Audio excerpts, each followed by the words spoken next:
Hi, I'm Evelyn Brady, and I just published a memoir. The name of the book is The Nun and the Priest: Love, Celibacy, and Passion. The reason I want to talk to you is to tell you the process I went through to write a memoir. Everyone has a book in them. So many people say, "Oh, I wish I had written my story." I can't take any credit. I didn't even know I was going to write my story.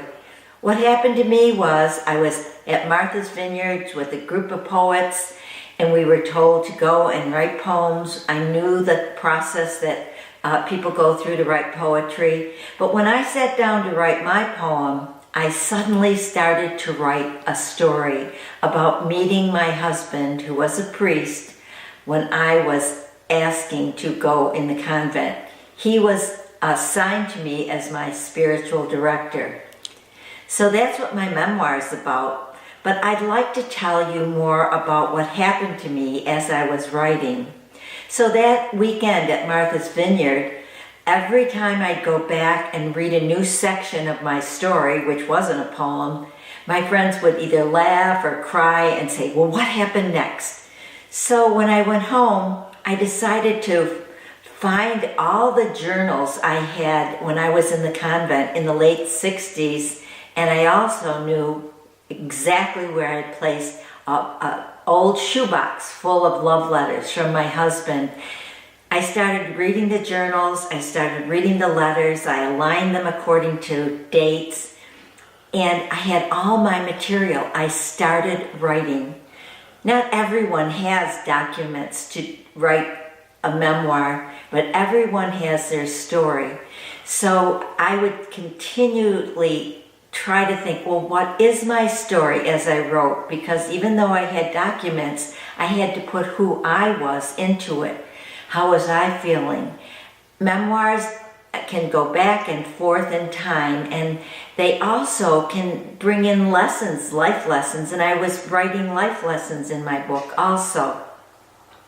Sonia Sotomayor, the Supreme Court Justice, wrote a memoir, and when NPR interviewed her, someone asked her, "What's the most important thing in writing a memoir?" And she said in one word, "Honesty."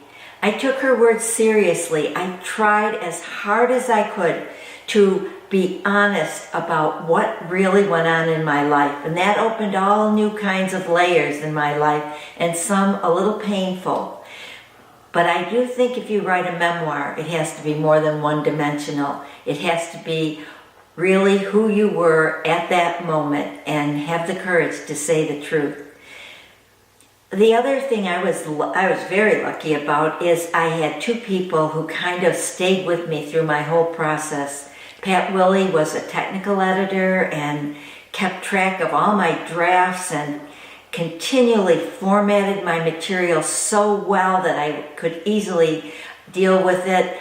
And then another person, Keith Elkins, I had asked Keith to read my memoir because he was not Catholic, and I wanted to know what I was assuming any reader might make, or what assumptions I would have that a reader might not know, I should say. So Keith read my memoir and then became my editor. I went through many drafts. At first I wanted to get it done quickly, and I'd announce it's finished. Then I'd find out new information like you should write a memoir in the present tense. So I rewrote it. Keith was right with me. And then I understood how my poetry was actually interrupting the narrative, and I rewrote it again. I would say give yourself as much time as possible. Don't put a time limit on it, because if I had put a time limit on it, I would have written a far different book. So all I would say to all of you potential memoir writers is you have a story to tell. I had a story to tell. I wrote mine.